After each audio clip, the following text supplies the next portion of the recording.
और farmer CC साहब ने बजट कटौती पे आप लोगों को बोला, तफसीलन बोला, लेकिन मैं सिर्फ यूटी एडमिनिस्ट्रेशन से मेरे एक सवाल है।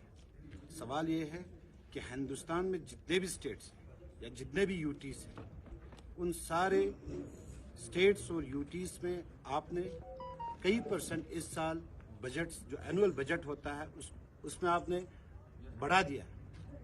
पूरे हिंदुस्तान में यूटी लद्दाख वाहिद यूटी है जहां आपने लेह और करगिल दोनों को मिला के हमारे कैपेक्स से 180 करोड़ की कटौती की है। ये सिर्फ लद्दाख के साथ ही क्यों? हमारा 180 करोड़ जिसके मतलब 180 करोड़ के जो कटौती किया है वो कटौती करके आपने कहां दिया है? क्या आपने बिहार को दिया? क्या आपने छत्तीसगढ़ को दिया? 1200 इतना जो बड़ा ह्यूज अमाउंट की कटौती करके आपने किस स्टेट को दान पे दे दिया?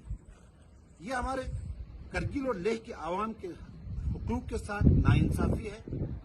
हम पब्लिक दरबार से आए हुए लोग हैं, बस हमारे पास सिर्फ डिस्ट्रिक्ट कैपेक्स सिर्फ एक ही प्लेटफॉर्म है जिसके जरिए हम लोगों के जरूरियात के हिसाब से काम कर सकते हैं। आज आप लोगों ने हमारे लेह और करगिल के लोगों का गला घोंट दिया है। तो आप मीडिया हजरात के माध्यम से एलजी साहब और चीफ सेक्रेटरी साहब से हमारी गुजारिश है कि आप बहुत ही कम वक्त के अंदर इस पर सोच लीजिए, जवाब दीजिए, नहीं तो हम पब्लिक डोमेन में जाएंगे, जनरल पब्लिक को हम मोबिलाइज करेंगे।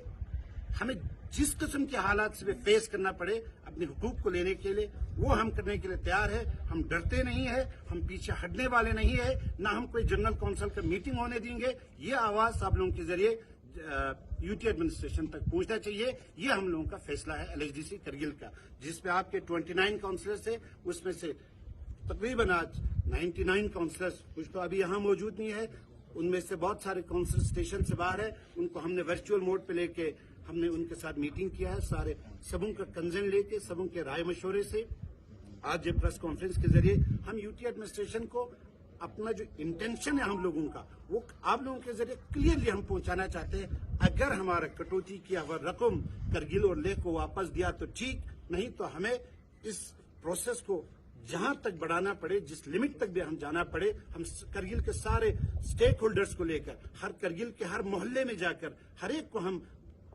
बता के समझा के हम रोड पे उतर जाएंगे। अगर उसकी वजह से लॉ एंड ऑर्डर प्रॉब्लम पैदा हो जाता है तो उसके लिए सरासर एलजी एडमिनिस्ट्रेशन जिम्मेदार होगा। Thank you very much. सल करगिल और लेह के दरमियान में आप लोगों ने कोई इस कटौती को लेकर यूटी एडमिनिस्ट्रेशन से एक बयान बताने के लिए राब्ता नहीं किया। तो दूसरी सवाल ये है सर, अगर हमारे कैपेक्स बजट के मीटिंग में अगर ताखिर हुआ तो आने वाले जो सीजन, क्योंकि हमारा स्टार्ट है तो उसमें काम टाइम पे होता नहीं है, तो इसमें क्या असर नहीं पड़ेगा? तो जवाब ये है, मैंने ऑनरेबल सीसी ले से एक बार नहीं 3-4 बार मैंने उनसे डिस्कस किया। मैंने कहा कि हम ज्वाइंटली जाके ऑनरेबल एलजी साहब से वर्दी चीफ सेक्रेटरी साहब से मिलेंगे बोल के वो हमारे बीच में तो बोल रहे थे हम जाएंगे, गलत किया है, कटौती बहुत गलत हो गया है, मगर पता नहीं उनको क्या कंपल्शन थे, वो वहाँ पे नहीं गए। ये हमने बिल्कुल सही बात है, हमने एक बार नहीं, 2 बार नहीं, 3-4 बार उनसे कांटेक्ट किया, तो वो भी इन प्रिंसिपल मानते हैं ये गलत हुआ है, मतलब वो बता भी रहे थे, मगर वहाँ जाने में कुछ हिचकिचाहट महसूस कर रहे थे, पता नहीं उनको अपना कंपल्सन। एक ये, दूसरा जहाँ तक आप बोल रहे हैं कि हमारा सीजन स्टार्ट है प्लान का, तो ये प्लान का मीटिंग नहीं होगा तो क्या होगा? हमारा ये मानना है ये पूरा जिम्मेवारी जो है यूटी एडमिनिस्ट्रेशन को जाता है, क्योंकि हमने इससे पहले आज से तकरीबन 1 महीना पहले उनको एक यूनानिमस रेजोल्यूशन पास करके दिया था कि आप इसमें गौर कर दीजिए। हम पूरा कौंसिल की तरफ से एज ए सीसी मैं अपना रिजर्नमेंट भी और अपना प्रोटेस्ट भी दर्ज कराना चाहता हूं कि हमने 3 रेजोल्यूशन पास करके दिए हैं। एक तो ये आपके इस बजट को लेके लेटेस्ट, उससे पहले हमने गजटेड पोस्ट का यहाँ पे आज तक पिछले 5-6 साल से रिक्रूटमेंट नहीं हुआ, उसको लेके, और तीसरा हमने ये दिया था आपके लैंग्वेज को लेके।